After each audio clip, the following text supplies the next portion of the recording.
हाँ जी दोस्तों, स्वागत है आप सब लोगों का आज के सेशन में। और आज से हम स्टार्ट करेंगे हमारा अकाउंटिंग स्टैंडर्ड नंबर 23, जो कि है बोरोइंग कॉस्ट से रिलेटेड। तो ये स्टैंडर्ड आप सब लोगों ने अकाउंटिंग स्टैंडर्ड 16 के रूप में आईपीसीसी में भी पढ़ा होगा, राइट। तो डेफिनेटली वो सारे के सारे कॉन्सेप्ट जो है यहाँ पे काम में आने वाले हैं आपको, एक्सेप्ट कुछ चीजें जो है वो यहाँ पे बदल गई है। बस उसके बारे में मैं आपको बताता हूँ कि क्या हो सकता है इसके अंदर चेंज। तो as end S 23 borrowing cost start करते हैं।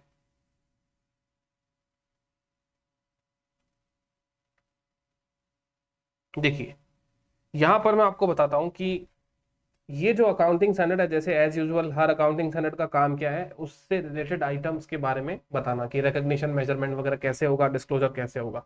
तो एक पार्ट रिकग्निशन मेजरमेंट तक चलेगा और बाद में डिस्क्लोजर करना पड़ेगा उन्हीं सारी चीजों का।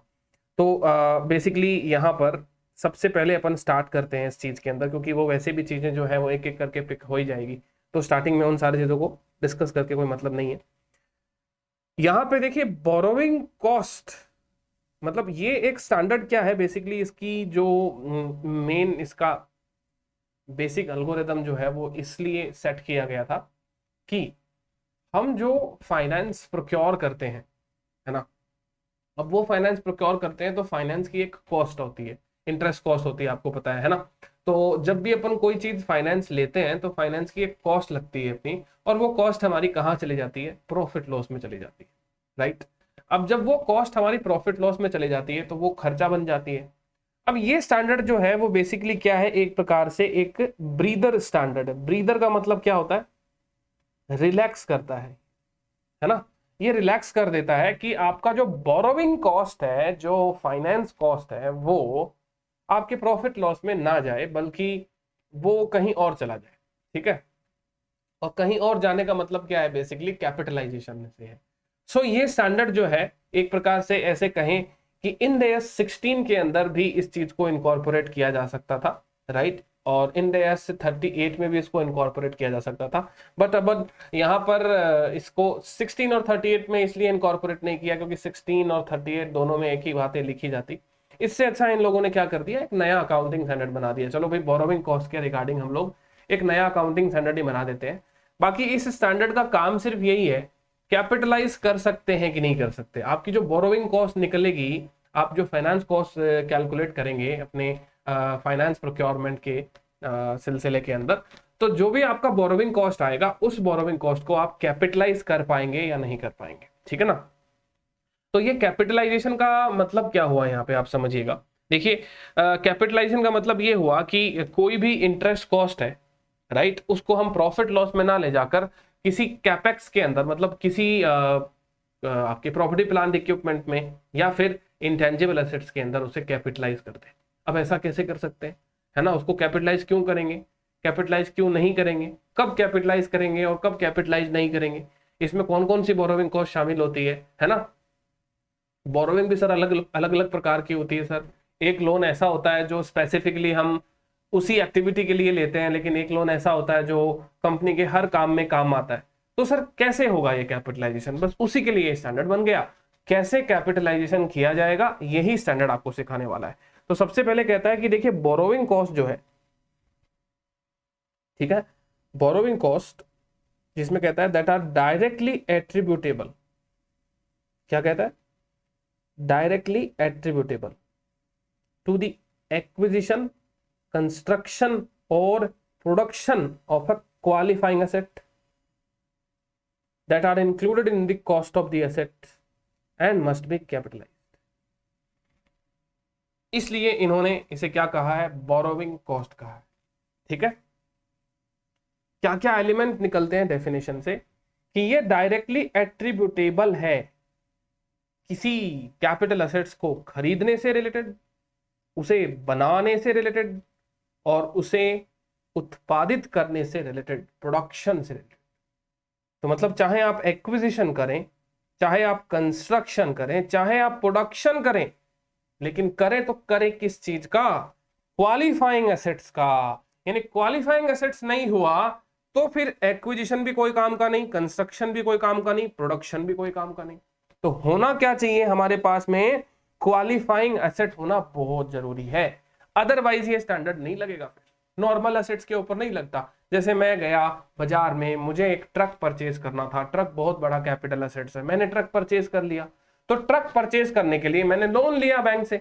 अब बैंक से जो लोन लिया उसके ऊपर इंटरेस्ट लग रहा है, तो क्या मैं उस इंटरेस्ट को ट्रक की कॉस्ट में कैपिटलाइज कर दूं? नहीं, ये स्टैंडर्ड कहता है अरे भाई ऐसे नहीं है, हर कैपिटल एसेट्स के ऊपर, हर पीपीई या हर इंटेंजिबल एसेट्स के ऊपर बोरोविंग कॉस्ट को कैपिटलाइज करने नहीं देंगे आपको। बोरोविंग कॉस्ट का कैपिटलाइजेशन आपको तभी पॉसिबल, मतलब आपको तभी परमिसिबल होगा जब वो आपकी अंडरलाइंग एसेट जो है वो क्वालिफाइंग एसेट, राइट, तब वो आपकी एसेट्स की कॉस्ट का पार्ट बनेगा और कैपिटलाइज किया जाएगा। ठीक है, तो other borrowing cost are recognised as an expenses in the period in which they are incurred.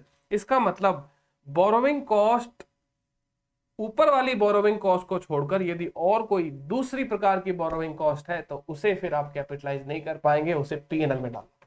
अब अदर बोरोविंग कॉस्ट का मतलब क्या हो गया? अदर बोरोविंग कॉस्ट का मतलब ये हो गया कि वो डायरेक्टली एट्रीब्यूटेबल नहीं है एक्विजिशन से रिलेटेड, कंस्ट्रक्शन से रिलेटेड, प्रोडक्शन से रिलेटेड ऑफ क्वालिफाइंग एसेट्स, तो उसे आपको क्या करना है? रिकॉग्नाइज कर देना है as an expenses when incurred. कौन सी वाली बोरोविंग कॉस्ट सर? देखिए, बोरोविंग कॉस्ट अदर और नॉन अदर के बारे में बात नहीं हो रही है। देखिए, बोरोविंग कॉस्ट मतलब बैंक से आपने लोन लिया, ब्याज दिया, यही ब्याज आपका क्वालिफाइंग बोरोविंग कॉस्ट हो सकता है या फिर नॉन क्वालिफाइंग बोरोविंग कॉस्ट हो सकता है। अब ये जो शब्द मैं आपको बोल रहा हूं ये इंड एस ने यूज नहीं लिए, ये सिर्फ आपको समझाने के लिए बोल रहा हूं। जैसे क्वालिफाइंग एसेट्स है ना, वैसे ही मैं आपको बोलता हूं qualifying borrowing cost. Qualifying assets जो है वो क्या होते हैं वो अपन बाद में डिस्कस करेंगे, बट क्वालिफाइंग एसेट्स के एक्विजिशन, प्रोडक्शन और कंस्ट्रक्शन पर जो भी बोरोविंग कॉस्ट लगती है वो कैपिटलाइज होती है।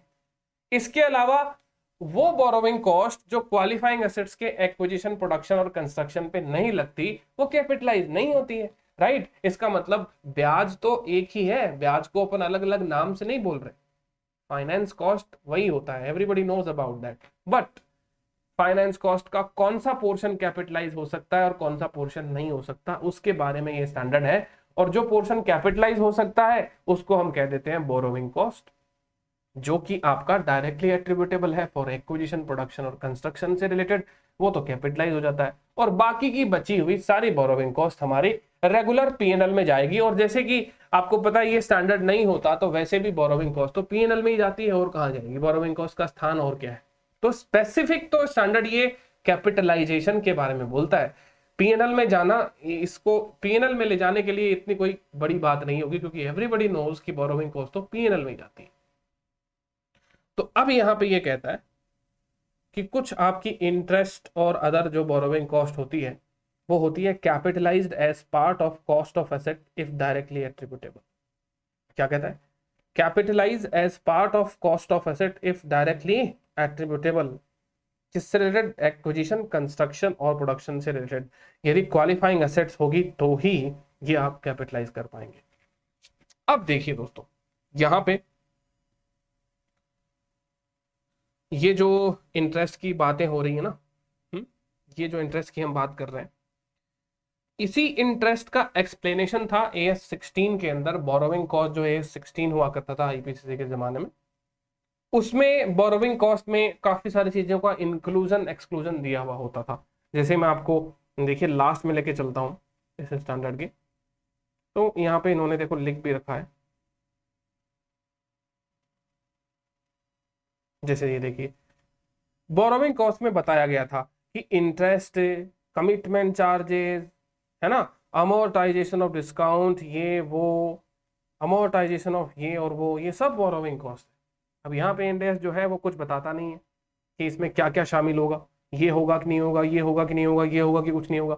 सर क्या बात कर रहे हो? ये 16 क्लियरली बताता था और इंडेक्स 23 नहीं बताता है। दोस्तों इंडेक्स 23 क्यों बताएगा?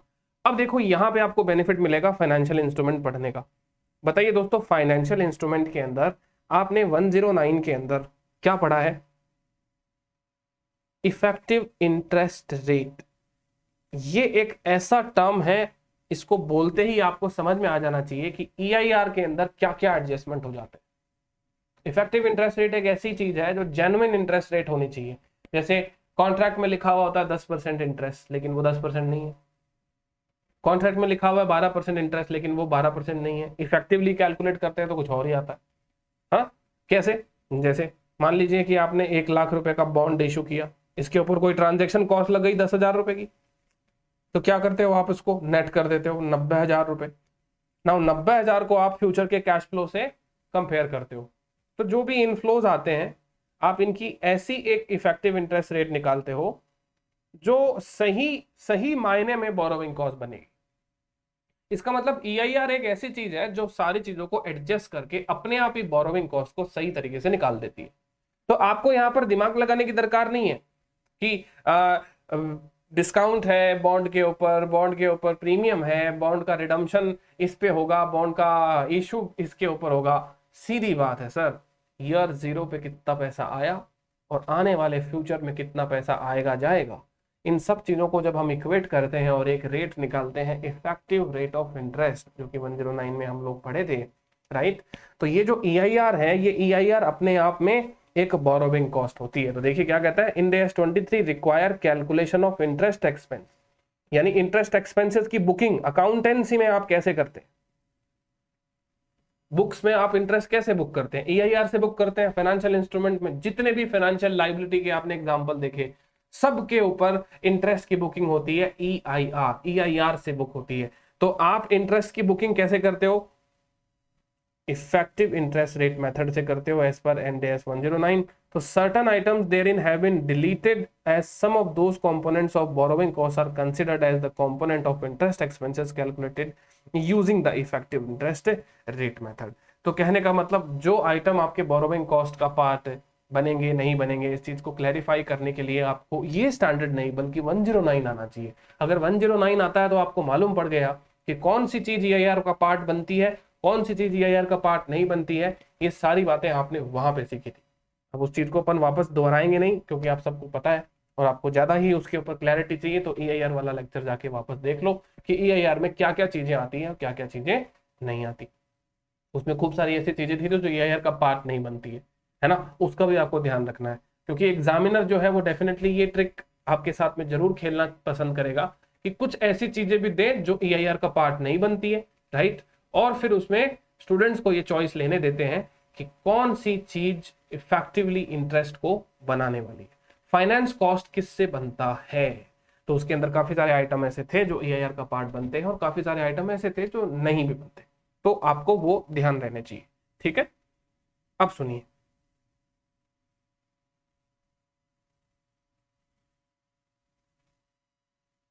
जैसे अब आते हैं स्कोप ऑफ द स्टैंडर्ड पे। देखिए कहता है an entity shall apply this standard in accounting for borrowing cost and the standard does not apply to actual और इम्प्यूटेड कॉस्ट ऑफ इक्विटी। देखिए ये क्या कह रहा है, ये स्टैंडर्ड नहीं एप्लीकेबल होगा एक्चुअल और imputed cost of equity including preferred capital not classified as liability. Now you have to pay very specific attention. अब देखिए दोस्तों, बोरोइंग कॉस्ट का स्टैंडर्ड हो चाहे आगे के कोई भी स्टैंडर्ड हो, कई कई चीजें तो इतनी ज्यादा डिपेंड हो जाती है फाइनेंशियल इंस्ट्रूमेंट के ऊपर कि अगर वो नहीं किया या उसके बारे में ABCD नहीं मालूम है तो ये सारी चीजें समझ नहीं आ सकती। अब देखिए, आपको अगर याद है फाइनेंशियल इंस्ट्रूमेंट्स में तो हमारे प्रेफरेंस शेयर्स थे। देखिए इक्विटी शेयर्स तो आपके इक्विटी ही होते हैं, उसका तो अपन क्या ही बात करें, बट प्रेफरेंस शेयर्स थे, ये दोनों हो सकते हैं। इसका नेचर इक्विटी के जैसा भी हो सकता है और इसका नेचर फाइनेंशियल लायबिलिटी के जैसा भी हो सकता है।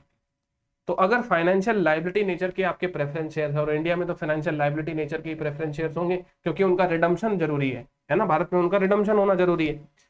बट प्रेफरेंस शेयर्स के ऊपर जो दिया जाने वाला डिविडेंड है, इसके ऊपर भी अपन बात करते हैं। तो अगर प्रेफरेंस के डिविडेंड की बात करें तो वही बात है, इसके भी दो ऑप्शन आपको यहाँ पे देखने को मिलेंगे। या तो ये डिविडेंड इंटरेस्ट के नेचर का होता था या ये डिविडेंड अप्रोप्रिएशन होता था। याद है कि नहीं है? अब देखिए अप्रोप्रिएशन होने का मतलब तो क्या है, कंपलसरी डिविडेंड नहीं है, देंगे तो देंगे, नहीं देंगे तो नहीं देंगे। तो अप्रोप्रिएशन होने का मतलब ये है कि इक्विटी का एडजस्टमेंट है, वो अपने रिजर्व से आप अप्रोप्रिएट करिए और बाद में पेमेंट करिए। तो इसके लिए आपका कोई ऑब्लिगेशन नहीं है। बट अगर आपके प्रेफरेंस के साथ में ऐसे कॉन्ट्रैक्ट हुए हुए हैं जहां पे ब्याज देना मतलब डिविडेंड देना जरूरी है, देना ही पड़ेगा, compulsory convertible sorry compulsory cumulative preference shares, है ना।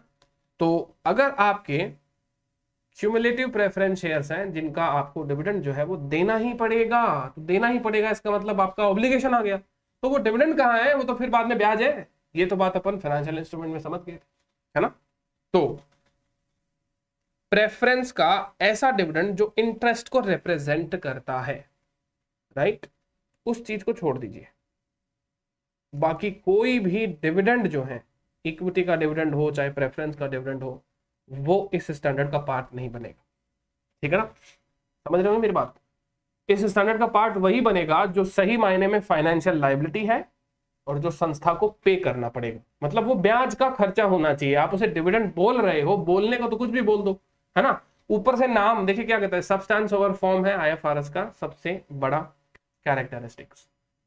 आप लीगल तौर पे उस चीज को कुछ भी कहिए, आईएफआरएस को कोई परेशानी नहीं है। बोलता देखो सीधी बात है, सब्सटेंस में ये कॉन्ट्रैक्ट ऐसा है, तो आप इसे इंटरेस्ट बोल के ही बोल दो तो बहुत अच्छी बात होगी। बट अगर आप इसको इंटरेस्ट नहीं बोल रहे, डिविडेंड बोल रहे हो, तो आप बोलो, बोलने को कुछ भी बोल सकते हो आप, लेकिन हम तो इसे इंटरेस्ट ही मानेंगे ना, क्योंकि ये तो आपका ऑब्लिगेशन है। तो यहाँ पे यही कह रहा है कि ये जो स्टैंडर्ड है वो आपके इक्विटी के कॉस्ट पे नहीं लगता है, बल्कि डेट कॉस्ट के ऊपर लगता है ना। आपकी डेट नेचर की कोई फाइनेंशियल लायबिलिटी नेचर की कोई चीज इंस्ट्रूमेंट होनी चाहिए, उसके ऊपर आपका इंटरेस्ट का बर्डन आना चाहिए, तो वो इंटरेस्ट आपका बोरोविंग कॉस्ट का पार्ट बन जाएगा। जैसे dividend paid on equity share, cost of issuance of equity share, cost of preference share capital not classified as liability, लिख दिया ना। यानी ऐसे प्रेफरेंस शेयर जो आपके लायबिलिटी क्लासिफाई नहीं हुए हैं इंड AS 32 में, will not be included as borrowing cost within the purview of this standard. That means what? कि preference share classified as financial liabilities, their dividend classified as financial liabilities, क्या वो इस standard में cover होगा क्या? Yes or no? जी हाँ, वो इस स्टैंडर्ड में कवर होगा, क्योंकि वो ब्याज है, वो इंटरेस्ट है, ठीक है ना। फिर कहता है the general requirement of this standard to capitalise directly attributable borrowing cost is not required to be applied to qualifying asset that are measured at fair value, for example biological assets accounted for under Ind AS 41। अरे देखिए क्या कहता है कि ये standard भले ही चाहे qualifying assets हैं, भले ही चाहे वो क्वालिफाइंग एसेट्स है, बट ये स्टैंडर्ड आप मत लगाइए। कहां पे मत लगाइए? ऐसे एसेट्स के ऊपर मत लगाइए जो आपके बायोलॉजिकल एसेट्स, क्योंकि आप इनकी तो अकाउंटिंग फेयर वैल्यू पे करते हो। अरे दोस्तों, जिसकी अकाउंटिंग फेयर वैल्यू पे होती है उस पे कैपिटलाइजेशन नॉन कैपिटलाइजेशन की जिद नहीं करनी चाहिए अपने को, क्योंकि उसकी वैल्यू तो मार्केट से आ रही है, आपके कैपिटलाइजेशन से उसकी वैल्यू में क्या ही फर्क पड़ेगा, है ना। तो जब इंड AS 41 के अपने रिकग्निशन मेजरमेंट के अलग से प्रिंसिपल है, वहां पे कैपिटलाइजेशन की बातें आप प्लीज ना करें, इवन दो वो क्वालिफाइंग एसेट्स है, ठीक है। तो कहता है if these assets are held under fair value model with all changes going to statement of profit loss, then capitalization would not affect measurement in the statement of financial position and would involve only reallocation between finance cost and fair value movement in the statement of profit and loss. तो basically अगर आप यहां पर किसी चीज को fair value कर देते हैं, क्या कर देते हैं? फेयर वैल्यू कर देते हैं। तो फेयर वैल्यू करते हैं तो आपके इसका कैपिटलाइजेशन का उसके ऊपर कोई इंपैक्ट पड़ना नहीं चाहिए। रीजन इसका ये है कि आप इसको कैपिटलाइज कर देंगे तो भी बाद में फेयर वैल्यू करना पड़ेगा। जब फेयर वैल्यू करना पड़ेगा तो देखिए, जैसे सपोज करो, आपको एग्जांपल बताता हूं, कोई एसेट्स है,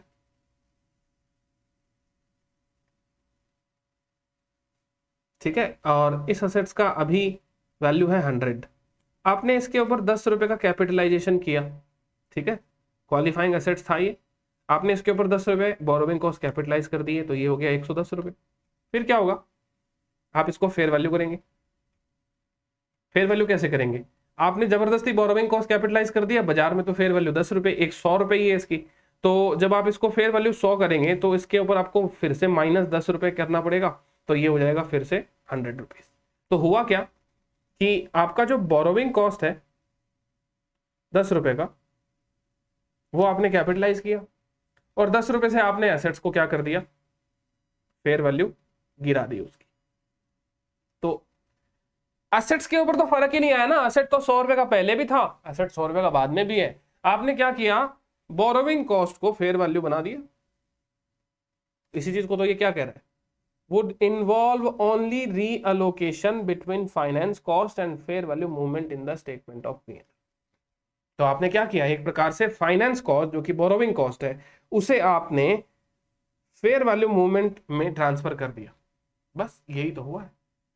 तो ऐसा करते ही क्यों हो, इसलिए स्टैंडर्ड कहता है मत करो ऐसा, है ना, क्योंकि एसेट्स की वैल्यू तो डिराइव होगी फेयर वैल्यू से, आपके कैपिटलाइजेशन से एसेट्स की वैल्यू पे कोई प्रभाव नहीं पड़ने वाला।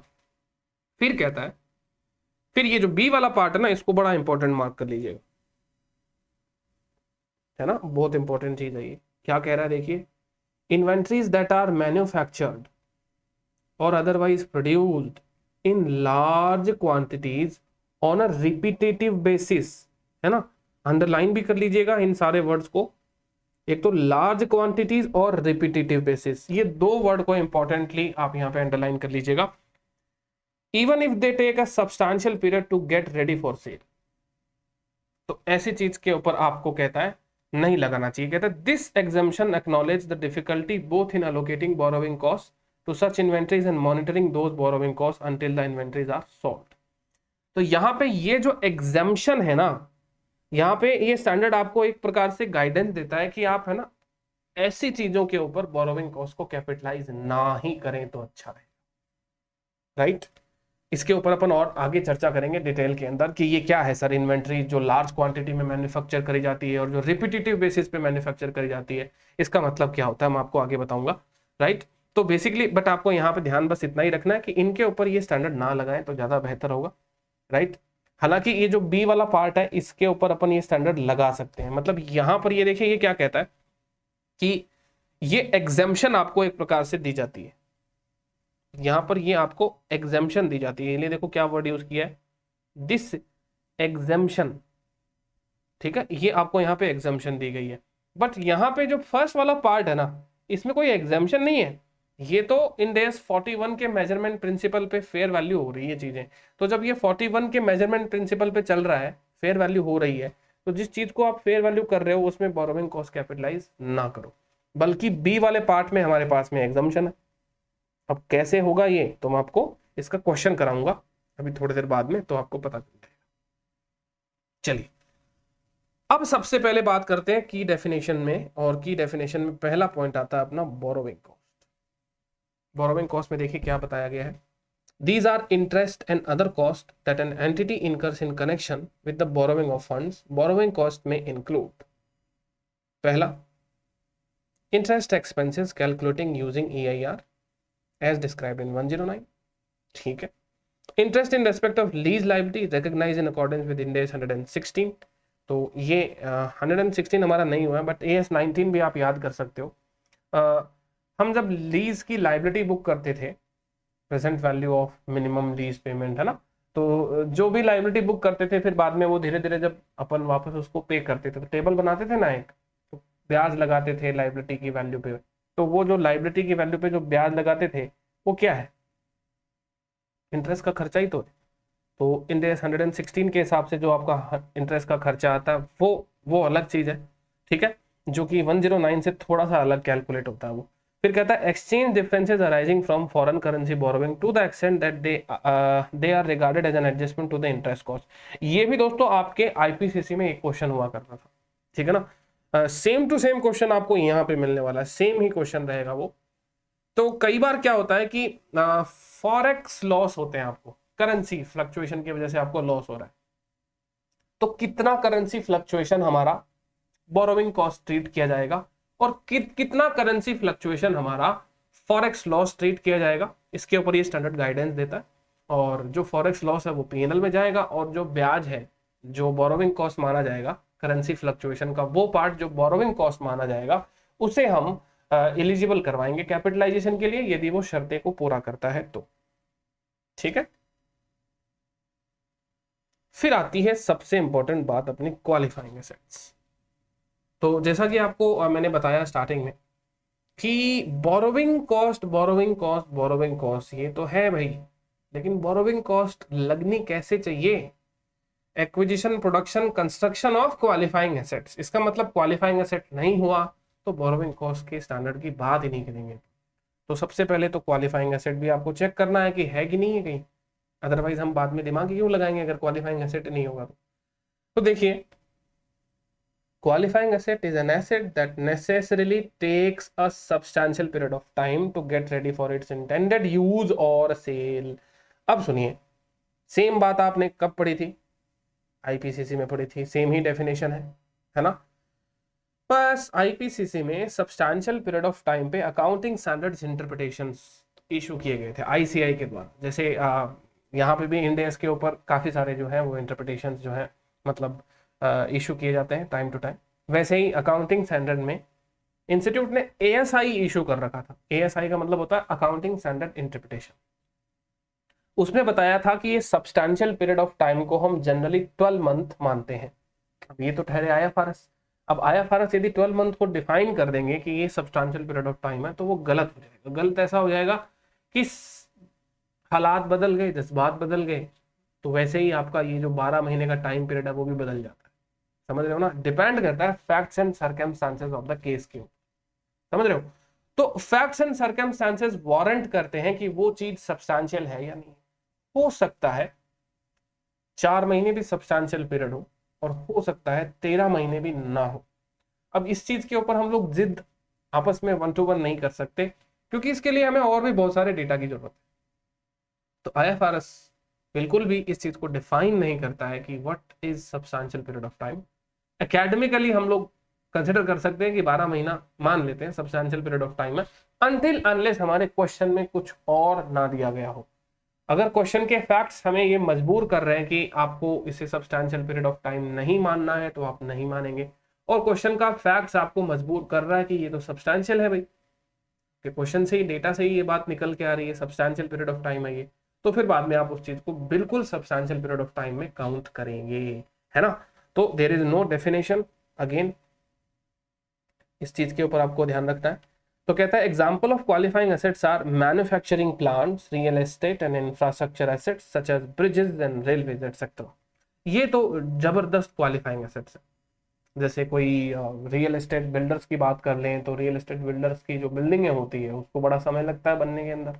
ऐसा तो नहीं कि आज आपने फाउंडेशन बिछाया और कल रेडी हो गया बिल्डिंग, तो समय लगता है, बड़ा समय लग जाता है ना? आपके ब्रिज का कोई प्रोजेक्ट है, हाईवे कंस्ट्रक्ट करने का कोई प्रोजेक्ट है ना, कोई इंफ्रास्ट्रक्चर प्रोजेक्ट जो है ना, आपके ऐसे प्रोजेक्ट हैं, इनके अंदर भी बनने में समय लग जाता है। तो ये जो समय लगता है ये बड़ा सब्सटैंशियल होता है। कोई ऐसा प्लांट जो आप बनवा रहे हो, कस्टमाइज्ड करवा रहे हो, तो उस प्लांट को बनने में समय लग जाता है। अब ये सब क्या है सर? ये सब क्वालिफाइंग एसेट्स है because they take substantial period of time to get ready for its intended use या फिर सेल। यूज का मतलब हो गया प्रॉपर्टी प्लांट इक्विपमेंट और इंटेंजिबल एसेट्स। सेल का मतलब हो गया इन्वेंटरी। इसका मतलब ये स्टैंडर्ड जरूरी नहीं कि सिर्फ पीपीई और इंटेंजिबल एसेट्स के ऊपर लगे, ये स्टैंडर्ड आपका लग सकता है इन्वेंट्री के ऊपर भी, यदि हमारे इस स्टैंडर्ड की बातें शर्तें पूरी हो रही। तो बताइए दोस्तों, ऐसा कौन सा इन्वेंट्री है जिसे समय जिसको बनकर तैयार होने में समय लगता है? बहुत सारे ऐसे इन्वेंट्रीज हो सकते हैं। देखिए दोस्तों, लकड़ी के जो उद्योग होते हैं, जैसे शीशम की लकड़ी है, उसको तैयार होने में बहुत समय लगता है। जितनी पुरानी होगी उतनी अच्छी रहेगी। वाइन्स की जो कंपनीज हैं, वाइन्स को एज किया जाता है, वाइन्स को एज करने में बहुत समय लगता है। तो जितना बढ़िया वाइन, मतलब older the wine golder the wine, ऐसा कुछ कॉन्सेप्ट होता है कि जितनी पुरानी होगी उतना ही अच्छा होगा। तो कहने का मतलब चावल है, चावल में भी ऐसा ही होता है कि जितने पुराने होते हैं उतना अच्छा होता है। तो बहुत सारे ऐसे इन्वेंट्रीज हैं जिनको बनकर तैयार होने में समय लगता है ना? मतलब आप उसे अभी बेचेंगे और एक उसको 5 साल बाद में बेचेंगे, बड़ा डिफरेंस है, राइट? तो अब यहाँ पे आगे चलकर ये भी बताएगा स्टैंडर्ड कि ये सब्सटैंशियल पीरियड ऑफ टाइम के अंदर बेसिकली क्या है कि सब्सटैंशियल पीरियड ऑफ टाइम में कई बार क्या होता है कि कुछ इन्वेंट्रीज ऐसे होते हैं जो आज बिक सकते हैं, मतलब आज वो रेडी टू यूज हो चुके हैं एक प्रकार से, या रेडी टू सेल हो चुके हैं, बट हम उसको सेल नहीं कर रहे, हम उसको और एज कर रहे हैं, उसकी एज बढ़ा रहे हैं ताकि उसकी वैल्यू और बढ़ जाए। तो उस कंडीशन में हम सब्सटैंशियल पीरियड ऑफ टाइम कब तक माने कि भाई आज ये बिकने की स्थिति में आ गया, आज तक ही मानेंगे या आगे तक मानेंगे? उसके आगे इसके रिगार्डिंग ये स्टैंडर्ड जो है वो आपको थोड़ी सी बात बताएगा, आगे चल के पढ़ेंगे उसके बारे में। तो ये कुछ इसके एग्जांपल हो गए। आप कहता है Ind S 23 does not provide any guidance on what constitute a substantial period of time, जैसा कि मैंने आपको बताया। The specific facts and circumstances should be considered in each case. So आपको केस के फैक्ट्स को प्रायोरिटी देनी है। For example, it is likely that a period of 12 months और more might be considered substantial. अब ये हो गया अपना पूरा अकेडमिक्स के चलते आप यहाँ पर कह सकते हो कि 12 महीना सब्सटैंशियल है, बिल्कुल है ना, लेकिन आपको फिर भी क्वेश्चन के अंदर फैक्ट्स को पढ़ना पड़ेगा। So depending on the circumstances any of the following में बी क्वालिफाइंग एसेट। इनमें से कोई भी चीज क्वालिफाइंग एसेट हो सकती है। क्या? Inventory, manufacturing plant, power generation facilities, intangible assets, investment property और बियरर प्लांट। इसमें एग्रीकल्चरल एसेट्स नहीं आया बस, क्योंकि एग्रीकल्चरल एसेट्स का अलग ही काम है ना। तो इन्वेस्टमेंट प्रॉपर्टी है, बियरर प्लांट है, ये सब क्वालिफाइंग एसेट्स हो सकते हैं आपके, क्योंकि इनको बनकर तैयार होने में सब्सटैंशियल पीरियड ऑफ टाइम लगता है। अब कहता है financial assets and inventories that are manufactured और otherwise produced over a short period of time are not qualifying assets. अब देखिए कुछ ऐसे फाइनेंशियल एसेट्स हैं, राइट, वो फाइनेंशियल एसेट्स तो क्वालिफाइंग एसेट्स हो ही नहीं सकते। पहली बात तो इन्वेंट्रीज जो है जो शॉर्ट पीरियड ऑफ टाइम में मैन्युफैक्चर होती है तो वो आपकी क्वालिफाइंग एसेट्स नहीं है। भाई फाइनेंशियल एसेट्स का क्या क्वालिफिकेशन टेस्ट करना पड़ा है? फाइनेंशियल एसेट्स होते क्या है? ये सब रिसीवेबल, पेएबल है ना। तो ये जो सॉरी पेएबल की बात गलती से निकल गई, receivables kind of financial instrument है ना। तो आपके जो डेटर्स हैं, लोन रिसीवेबल है, डिपॉजिट रिसीवेबल है, इस प्रकार के फाइनेंशियल इंस्ट्रूमेंट ये कहाँ से क्वालिफाइंग एसेट्स होंगे? ये तो मनी के लेन देन है ना। इसमें तो क्वालिफाइड एसेट्स की कोई बात ही नहीं निकलती है। Assets that are ready for their intended use or sale when acquired are not qualifying assets। जैसे ही आपने किसी एसेट्स को परचेज किया, आज ही वो रेडी है यूज करने के लिए, तो किस बात का क्वालिफाइंग एसेट्स? अरे भैया बनकर तैयार होने में या तो बिकने के लिए या यूज होने के लिए सब्सटैंशियल पीरियड ऑफ टाइम लगता है, तब वो क्वालिफाइंग एसेट्स है, अदरवाइज नहीं है। तो क्वालिफाइंग एसेट्स का मतलब क्या हो गया, इसमें क्या क्या चीज आती है, क्या क्या चीज नहीं आती है, ये सारी चीज हमने पढ़ ली है। आइए इसके इलस्ट्रेशन 1 के बारे में बात करते हैं। Company deals in production of dairy products. It prepares and sells various milk products like ghee, butter, cheese. And the company borrowed fund from the bank for manufacturing operation. The cheese takes substantial longer period to get ready for sale. And instead, whether the borrowing cost incurred to finance the production of inventories, cheese that have a long production period can be capitalized.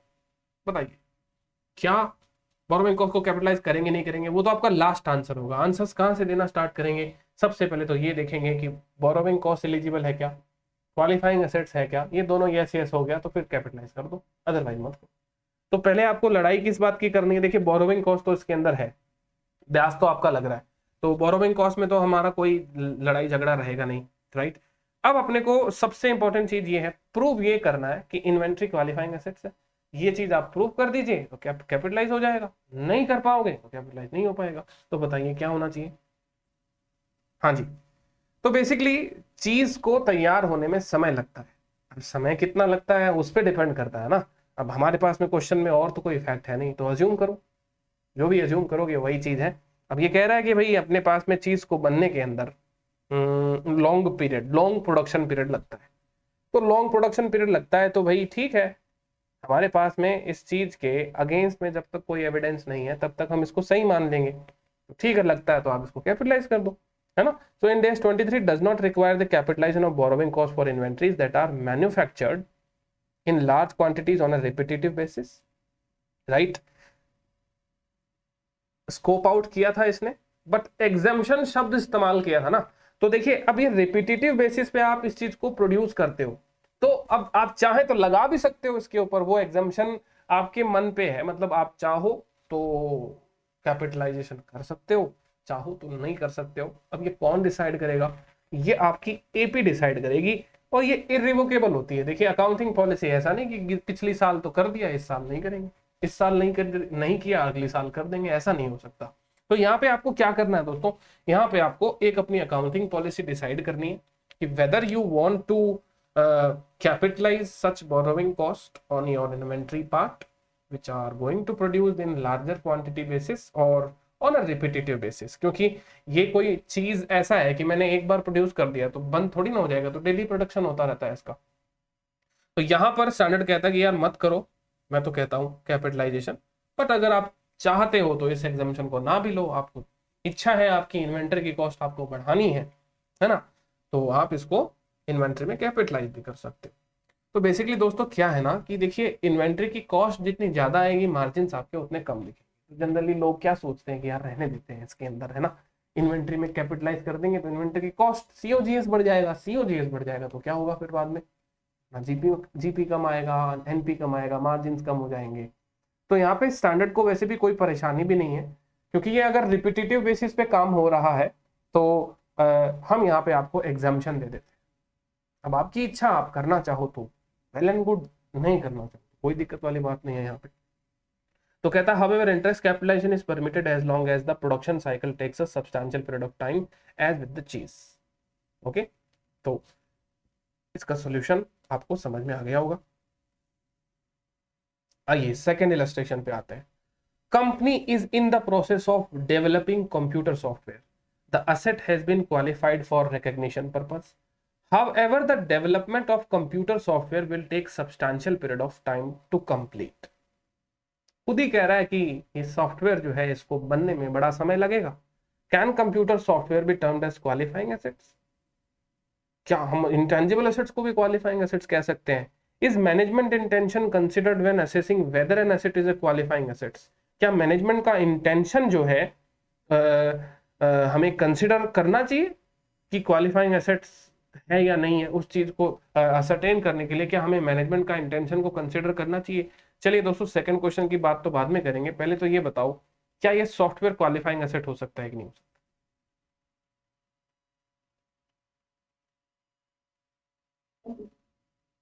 बिल्कुल हो सकता है। देखिए ये standard कतई ये नहीं बोलता कि मैं तो सिर्फ टेंजिबल एसेट्स पे लगता हूँ, किसी भी एसेट्स के ऊपर लग सकता है, वो क्वालिफाइंग एसेट्स होना चाहिए। Unqualifying assets anything which takes substantial period of time for its intended use और सेल, ठीक है ना। अच्छा, दूसरी बात मैनेजमेंट का इंटेंशन, याद है प्रॉपर्टी प्लांट इक्विपमेंट में एक लाइन अंडरलाइन करवाई थी मैंने आप लोगों को कि इस लाइन को अंडरलाइन कर लीजिए, मैनेजमेंट इंटेंडेड यूज और कंजम्पशन, है ना, ऐसा कुछ मैंने आपको अंडरलाइन करवाया था। वो किस लिए करवाया था? क्योंकि इफेक्टिवली देखा जाए तो यूज और कंजम्पशन में ये चीज आ रही है या नहीं आ रही है, ये तो मैनेजमेंट डिसाइड करेगा ना कि ये आज से यूज में आना चालू हो रही है। तो definitely is management intention considered नहीं, ये तो बहुत ही इंपॉर्टेंट रोल प्ले करता है। तो मैनेजमेंट का इंटेंशन तो बहुत इंपॉर्टेंट होता है ना। तो ये बात आपको इंडेस 16 से याद आनी चाहिए और इंडेस 38 से भी याद आ जानी चाहिए कि मैनेजमेंट का इंटेंशन तो बड़ी ही इंपॉर्टेंट चीज होती है। तो कहता है yes management should assess whether an asset at the date of acquisition is ready for its intended use और सेल, है ना। ये कौन बताएगा? मैनेजमेंट बताएगा। भाई हमारा हमारा असेसमेंट ये है किसी चीज को हम इंटेंडेड यूज और सेल के रिगार्डिंग कैसे क्लासिफाई करेंगे हम बताएंगे, राइट। तो उनका एक डॉक्यूमेंटेड पॉलिसी रहता है, उसके हिसाब से ये काम होता है। So asset might be a qualifying asset depending on how management intends to use it. For example, when an acquired asset can only be used in combination with a larger group of fixed assets or was acquired specifically for the construction of one specific qualifying asset, the assessment of whether the acquired asset is a qualifying asset is made on a combined basis। देखिए मान लीजिए दोस्तों ये pen है, ये pen मैं अगर separate acquire कर रहा हूँ, इस पेन में अपनी एक कैपेसिटी है कि ये डिजिटल पेन है, अपने आप में चल रहा है। अब मान लीजिए ये कोई ऐसा एसेट्स है जो अपने आप में इंडिपेंडेंटली भी यूज हो सकता है, लेकिन मैंने इसे इसलिए खरीदा है ताकि मैं इसे किसी लार्जर प्रोजेक्ट में इनबिल्ट कर सकूं, ठीक है, किसी बड़े प्रोजेक्ट में इसे लगा सकूं और वो एज अ होल काम करने वाले, वो प्रोजेक्ट एक साथ काम करने वाला है। जैसे होता ना कि एक छोटी मशीनरी बड़ी मशीनरी में लगकर बड़ी मशीनरी का पार्ट बनेगी, तो बड़ी मशीनरी क्वालिफाइंग एसेट्स है ना, लेकिन वो छोटी मशीनरी जो है क्या वो भी क्वालिफाइंग एसेट्स है? तो उसका असेसमेंट आप कैसे कर पाएंगे? मैनेजमेंट के यूज के इंटेंशन। अब मैनेजमेंट का यूज का इंटेंशन क्या है यहाँ पे? तो आप कहेंगे मैनेजमेंट का यूज का इंटेंशन सर ये है कि मैनेजमेंट इसे ये चाहता है कि इसे इंडिपेंडेंटली यूज ना करे, जबकि इसे एक बड़े मशीनरी का पार्ट मानकर बड़े मशीनरी के साथ में इसे यूज करे। तो इस इंटेंशन के हिसाब से ये फिर क्वालिफाइंग एसेट हो जाएगा।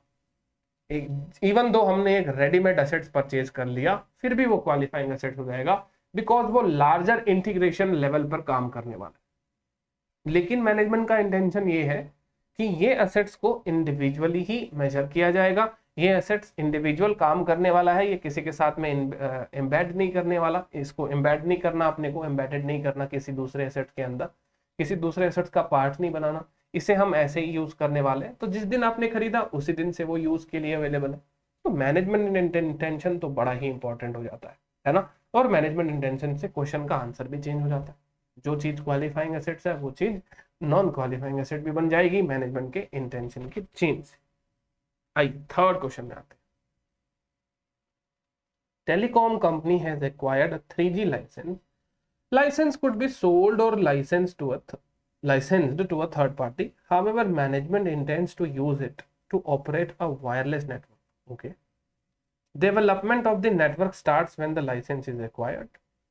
And should borrowing costs on the acquisition of 3G license be capitalized until the network is ready for its intended use? बताइए क्या होना चाहिए इसका आंसर।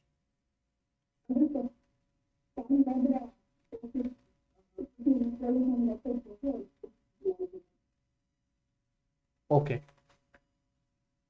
तो देखो बेसिकली ये क्या कहना चाह रहा है कि आपने ये 3G लाइसेंस खरीदा, लाइसेंस तो आपका इंटेंजिबल एसेट्स है। अब ये क्वालिफाइंग एसेट कैसे हो सकता है सर? लाइसेंस तो लाइसेंस है, वो बनकर कैसे तैयार होगा, है ना।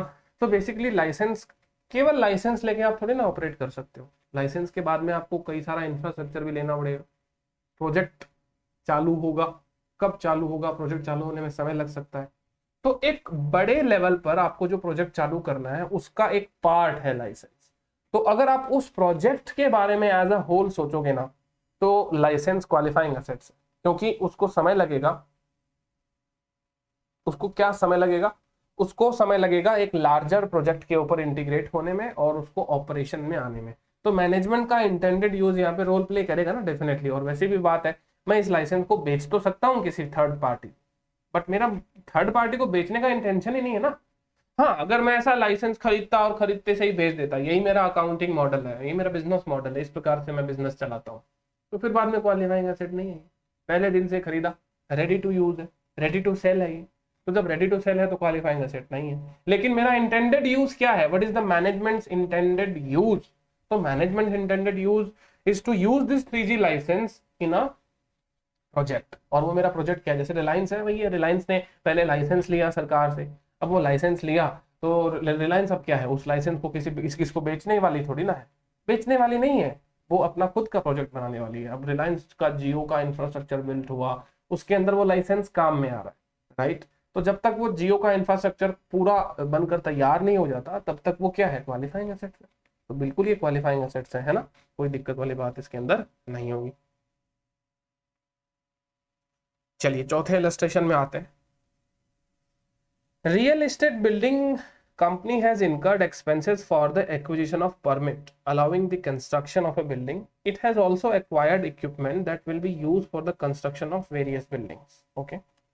Can borrowing costs on the acquisition of the permit and the equipment be capitalized until the construction of the building is complete? ठीक, क्या क्या चीजें हैं इसमें? एक तो परमिट है ना, और क्या चीज है? इक्विपमेंट। दूसरी चीज है आपका इक्विपमेंट। तो बताइए इसके बारे में हम क्या सोचें। परमिट और ये जो इक्विपमेंट्स हमने खरीदे हैं, ये हम कहाँ यूज करने वाले हैं? बिल्डिंग के कंस्ट्रक्शन में यूज करने वाले हैं। तो क्या मेरा इसका स्टैंड अलोन यूज है क्या? मतलब परमिट और इक्विपमेंट मैं स्टैंड अलोन थोड़ी ना यूज करने वाला हूँ, बिल्डिंग में यूज करने वाला हूँ। बिल्डिंग क्वालिफाइंग एसेट है, तो ये दोनों भी क्वालिफाइंग एसेट हुए कि नहीं हुए? या फिर इसमें से परमिट क्वालिफाइंग एसेट्स हुआ या इक्विपमेंट नहीं हुआ, या इक्विपमेंट हुआ परमिट नहीं हुआ? क्या कॉम्बिनेशन लगता है?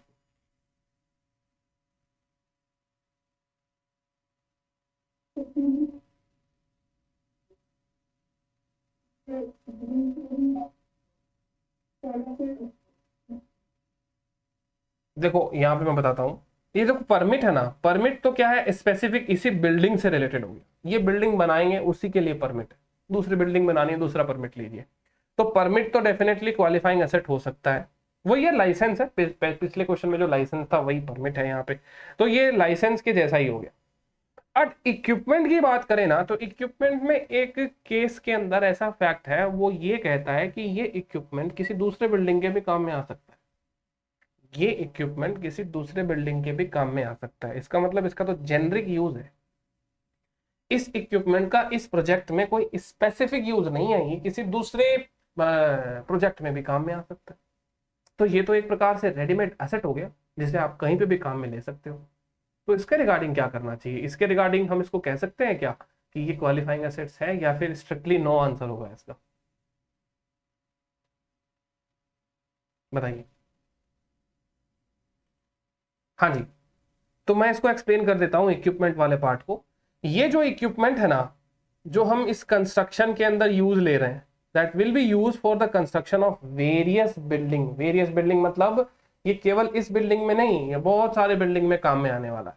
तो अभी बहुत सारे बिल्डिंग में काम में आने वाला है, तो अब ये कोई क्वालिफाइंग एसेट्स नहीं है, दिस इज रेडीमेड एसेट्स, मैं किसी न किसी बिल्डिंग में इसको काम में ले लूंगा। तो अब यहां पर मैं इसको ऐसा नहीं कह सकता कि ये मेरा कोई क्वालिफाइंग एसेट्स है ना। तो ये कहता है, देखिए जो सेकंड पार्ट है इक्विपमेंट वाला, since the equipment will be use for the other construction projects also and it is ready for its intended use at the acquisition date, hence it does not meet the definition of a qualifying assets. तो इसमें कहीं ना कहीं से अपने को क्या ना एक वो आ रहा है कि इसको अपन क्वालिफाइंग एसेट्स बोल नहीं पाएंगे, क्योंकि ये किसी स्पेसिफिक प्रोजेक्ट के प्रति अलोकेटेड नहीं है, या कोई ऐसा एसेट्स नहीं है जो इसी प्रोजेक्ट में ये एम्बेड हो जाएगा, है ना। ये तो एक जनरल इक्विपमेंट है, एक पार्ट है जो आप खरीद के रख लीजिए उसका स्टॉक, और उस स्टॉक को फिर बाद में हर प्रोजेक्ट में यूज करते रहिए। जैसे होता ना कि काफी सारे ऐसे प्रोडक्ट्स होते हैं, मतलब काफी ऐसे इक्विपमेंट्स होते हैं जो आप उसको किसी भी प्रोजेक्ट में काम में ले सकते हैं। तो जैसे ही आपने उनको खरीद लिया है, तो खरीदने के बाद में वो कोई क्वालिफाइंग एसेट्स नहीं है, क्योंकि वो सब्सटैंशियल पीरियड ऑफ टाइम नहीं लेंगे अपने इंटेंडेड यूज या सेल के लिए, राइट, क्योंकि वो हमेशा यूज के लिए रेडी ही है।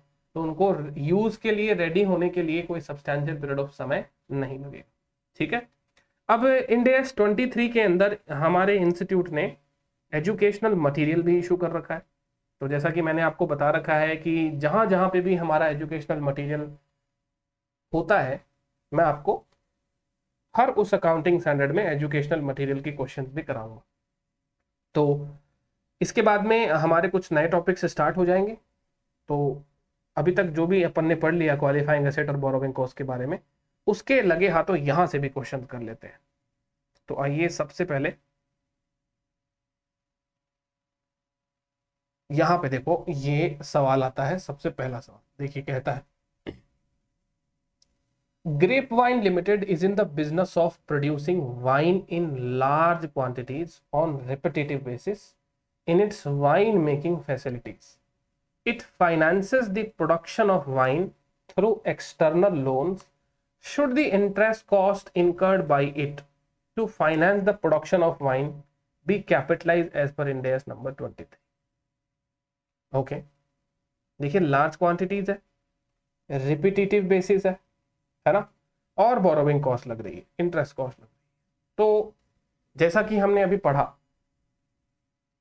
वाइन है, अब वाइन, अब जो वाइन मेकिंग कंपनीज है उसका तो भाई डेली का काम है, ये मतलब स्टॉक आउट ऑफ स्टॉक थोड़ी ना जा सकता है, वो तो बनाते रहता है बनाते रहता है। तो लार्ज क्वांटिटीज में रिपीटेटिव बेसिस पे ये सारी चीजें मैन्युफैक्चर होती रहती है। अब स्टैंडर्ड एक एग्जाम्पशन दे देता है, लार्ज क्वांटिटी रिपीटेटिव बेसिस पे प्रोड्यूस किए जाने वाले इन्वेंट्रीज जो भी होंगे आपके, उसके ऊपर आपकी इच्छा है तो कर दो कैपिटलाइज, अदरवाइज मत करो।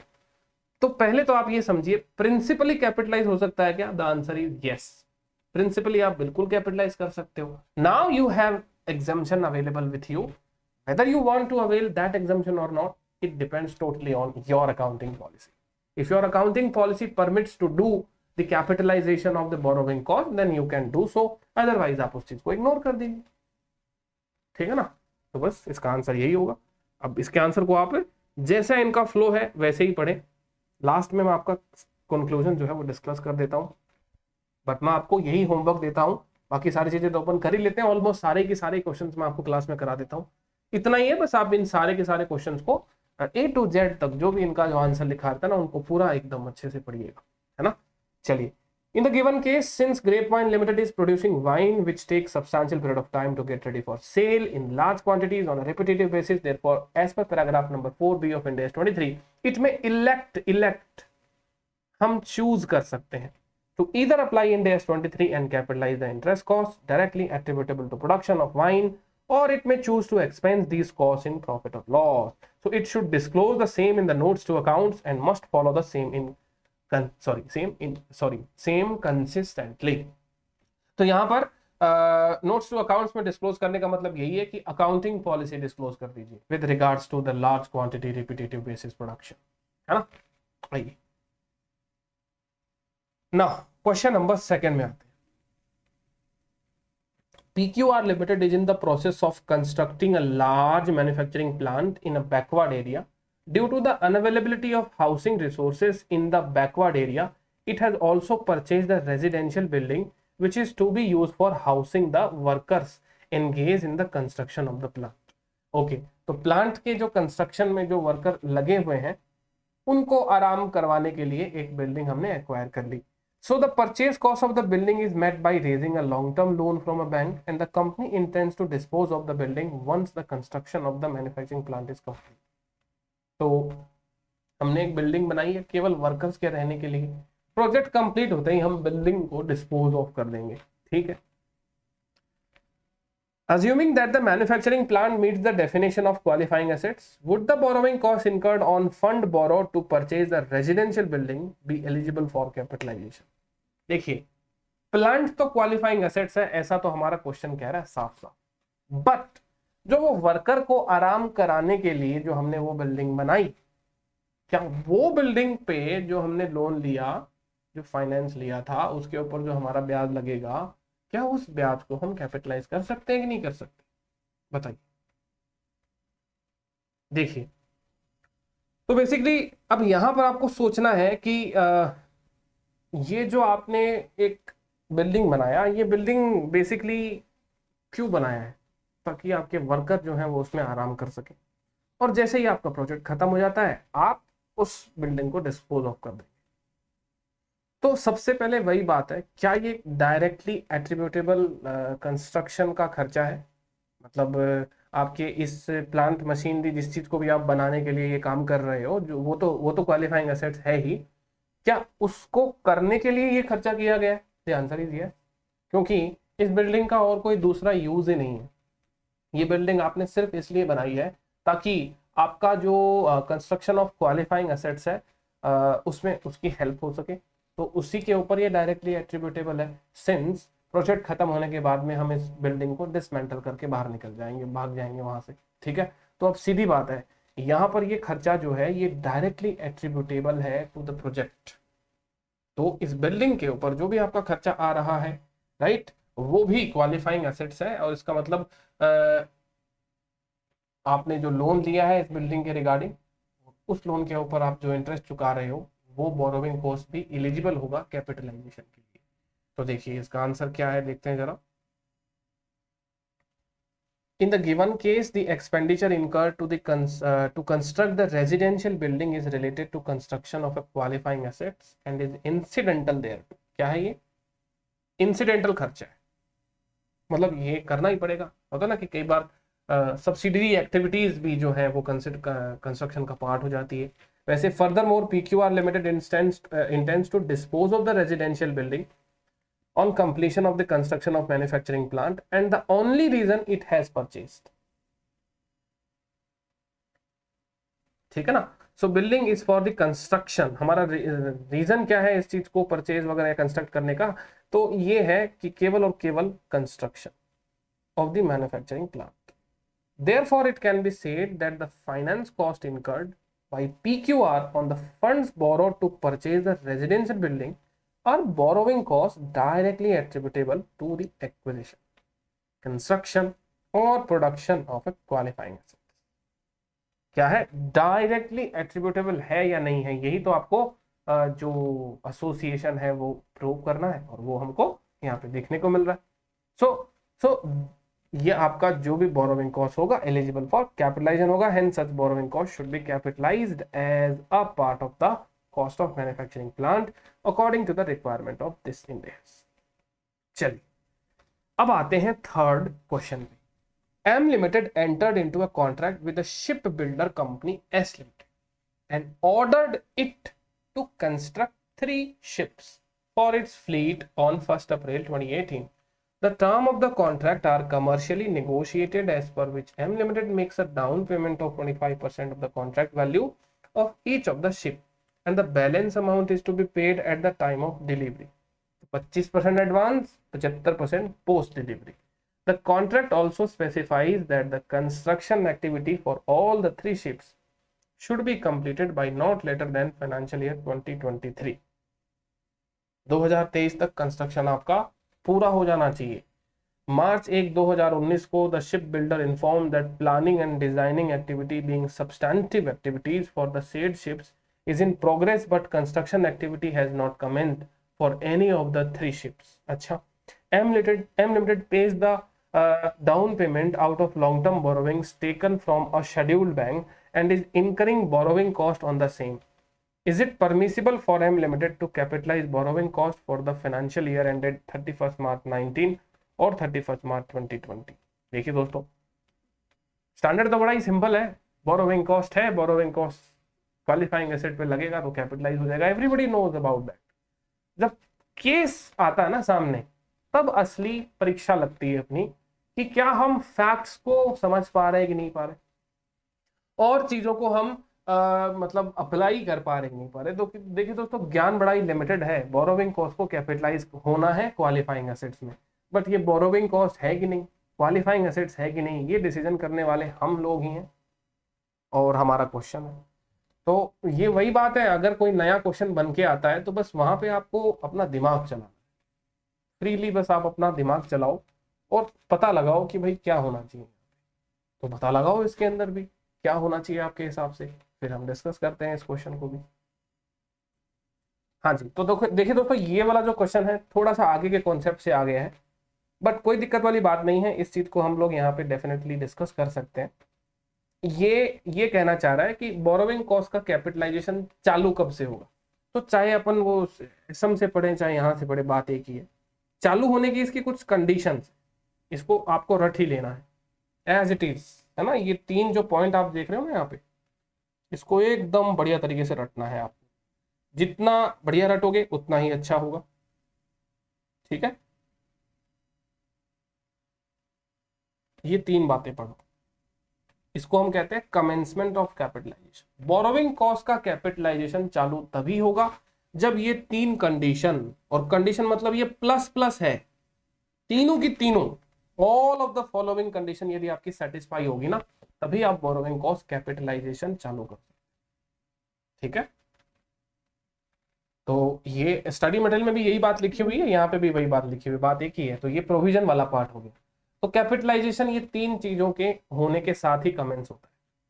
तो कहता है it incurs expenditure for the asset, तो हमने डाउन पेमेंट दे दिया। It incurs borrowing cost, bank से जो लोन लिया था उसके ऊपर ब्याज देना पड़ रहा है क्या? हाँ, वो तो देना पड़ ही था।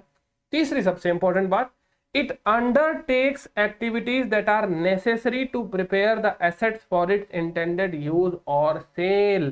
मतलब मैंने कंस्ट्रक्शन चालू कर दिया है। क्या कर दिया है? कंस्ट्रक्शन चालू कर दिया है। बट सर हमने इस क्वेश्चन में तो कंस्ट्रक्शन चालू नहीं किया। तो कहता है कि हमने कोई ऐसी एक्टिविटी चालू कर दी क्या, that are necessary to prepare the assets for its intended use or sale। इसका मतलब अब यहां पे कहता है activities necessary to prepare the assets for its intended use or sale encompass more than the physical construction of the assets।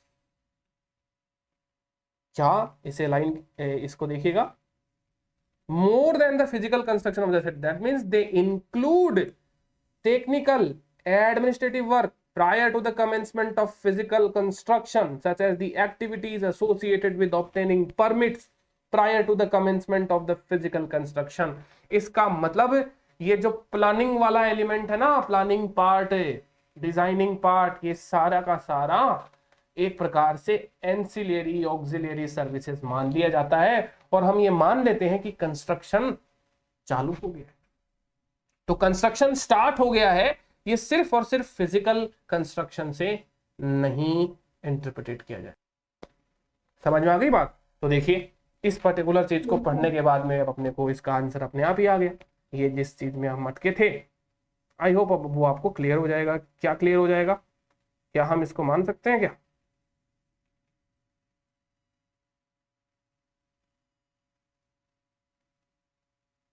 देखिए, hence in the given condition जो सी है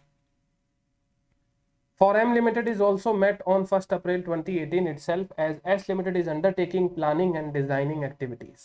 Accordingly, M Limited can commence capitalizing borrowing costs relating to all the 3 ships from the period ending March 2019 itself.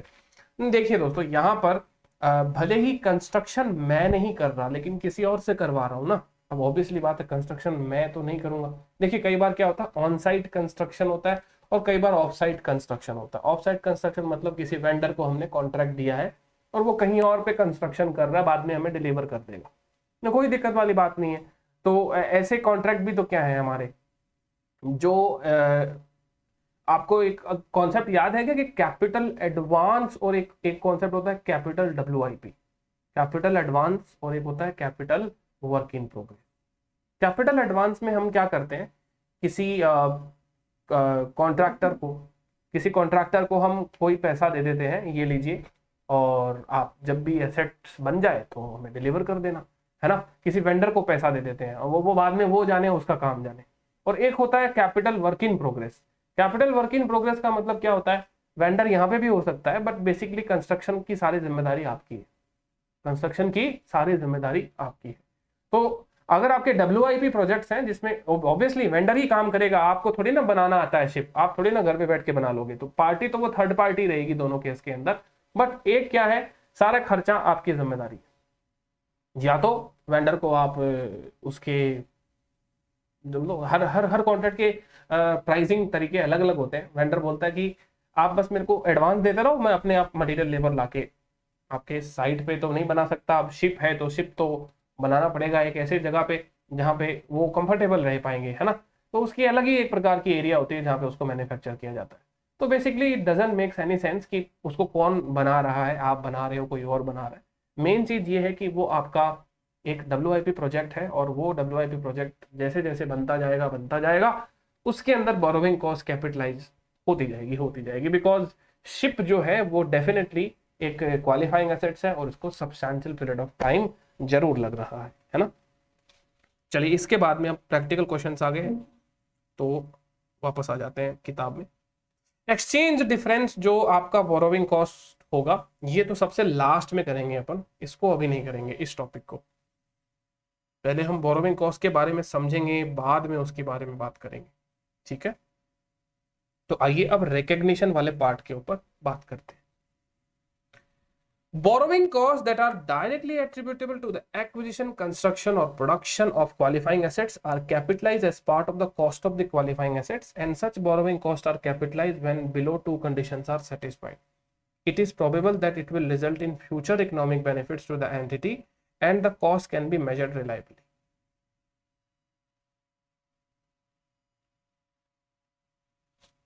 अब वही बात, capitalisation का तो वही criteria, India 16 भी यही कहता था सर कि कोई चीज को कैपिटलाइज करो तो फ्यूचर इकोनॉमिक बेनिफिट उस चीज से मिलने चाहिए। तो कई बार क्या होता है ना कि देखिए वही बात, आप इसको कैपिटलाइज करोगे बराबर, कैपिटलाइज करने से क्या होगा पता है, कैरिंग अमाउंट बढ़ जाएगा, असेट्स का कैरिंग अमाउंट बढ़ जाएगा। और फिर बाद में आप बोलोगे इंडिया 36, अभी भी पढ़ के आए हैं अपन लोग, इंडिया 36 क्या बोलेगा, कहीं इंपेयरमेंट तो नहीं लग गया इसके अंदर, मतलब इंपेयर तो नहीं होगी ना कहीं एसेट्स, तो वो क्या निकालेगा, वही वैल्यू इन यूज, है ना, fair value less cost to disposal, वो रिकवरेबल अमाउंट, ये सब निकाली जाएगी। कल को उसके अंदर उसका ओवर कैपिटलाइजेशन हो गया तो फिर आप इंपेयरमेंट लॉस के नाम से उसे बुक करोगे। तो स्टैंडर्ड कहता है अरे भाई एक काम करो, थोड़ी बुद्धि तो तुम लोगों में भी होगी, जब कैपिटलाइजेशन कर रहे हो तभी देख लो कि उस कॉस्ट को कैपिटलाइज करने से फ्यूचर इकोनॉमिक बेनिफिट अट्रैक्ट हो रहे कि नहीं हो रहे, है ना। तो अगर ऐसा हो रहा है तो तभी जाके उस चीज को आप आगे बढ़ाओ, अदरवाइज आप उस चीज को पहले दिन से ही छोड़ दो ना यार, क्यों कैपिटलाइज कर रहे हो बिना फालतू में, कल आगे जाके उसको इम्पेयरमेंट करोगे आप, मतलब सुबह आप उसका कैपिटलाइजेशन कर रहे हो, शाम को इम्पेयरमेंट वाली एंट्री डालोगे, इससे अच्छा तो करो ही नहीं, है ना। तो कहता है इसीलिए ध्यान रखो भाई बेसिक प्रिंसिपल कि फ्यूचर इकोनॉमिक बेनिफिट तो आने चाहिए ना कैपिटलाइजेशन के, है ना। ऐसे खाली ब्याज पकड़ पकड़ के कैपिटलाइज कर दिया बिना ही फालतू में। फिर कहता है other borrowing cost which are recognised as an expenses in the period in which they are incurred, everybody knows about this. When an entity applies Ind AS 29 financial reporting in hyperinflationary economies, it's recognized as an expenses that the part of borrowing cost that compensate for inflation during the same period। अब दोस्तों ये वाली बात तो अपने को समझ नहीं आएगी क्योंकि Ind AS 29 हमें पढ़ना ही नहीं है, ठीक है। ये हाइपर इन्फ्लेशनरी इकोनॉमीज का मतलब आपको बताता हूं ऐसे ही आपके ज्ञान के लिए। ये मतलब क्या होता है ना, ऐसी कंट्रीज जिसके अंदर चाय पीने जाते हैं तो पूरा सूटकेस के अंदर कैश लोड लेके जाना पड़ता है, मतलब पूरा का पूरा सूटकेस चाय वाले को दोगे आप, तब जाके वो आपको एक चाय देगा। ऐसी इकोनॉमीज, ऐसी कंट्रीज कहलाती है हाइपर इन्फ्लेशनरी इकोनॉमीज, जहां पे इन्फ्लेशन इतना ज्यादा है उनकी करेंसी की वैल्यू बहुत गिरी हुई रहती है। तो इसके बारे में बेसिकली इंस्टीट्यूट ने मना कर रखा है अभी पढ़ने के लिए, तो कोई बात नहीं है, अभी अपन रहने ही देते हैं, है ना। कभी फिर मौका मिलेगा तो चर्चा करेंगे इनके बारे में। बट तो मैं एक बार के लिए यहाँ पे बता दूं कि हाइपर इन्फ्लेशनरी इकोनॉमीज हमारे सिलेबस में नहीं है ये स्टैंडर्ड, और ये स्टैंडर्ड हमें नहीं पढ़ना है, ठीक है। तो इसके रिगार्डिंग जो भी बोरोइंग कॉस्ट के एडजस्टमेंट्स होते हैं वो हम लोग अपने इस डिस्कशन का पार्ट नहीं रखेंगे। चलिए, borrowing cost eligible for capitalisation, कौन सी बोरोविंग कॉस्ट जो है वो कैपिटलाइजेशन के लिए एलिजिबल होगी, ठीक है। अब यहां से आपका प्रैक्टिकल जो चर्चाएं हैं वो स्टार्ट हो जाती है। इसके अंदर आपकी आएंगी स्पेसिफिक बोरोविंग कॉस्ट, फिर बाद में आएगी general borrowing cost, practical question start हो जाएंगे आपके, है ना। तो ठीक है, एक काम करते हैं अपन, ये वाला सेशन इसको यहीं तक रखते हैं और फिर अपन नेक्स्ट सेशन से ये प्रैक्टिकल जो बातें हैं वो चालू करेंगे। नेक्स्ट सेशन में हम लोग बात करेंगे कि कैसे बोरोविंग कॉस्ट को कैपिटलाइज किया जाता है और कैसे कैसे हमें स्पेसिफिक बोरोविंग, जनरल बोरोविंग, इन सारी चीजों से डील करना होता है, ठीक है।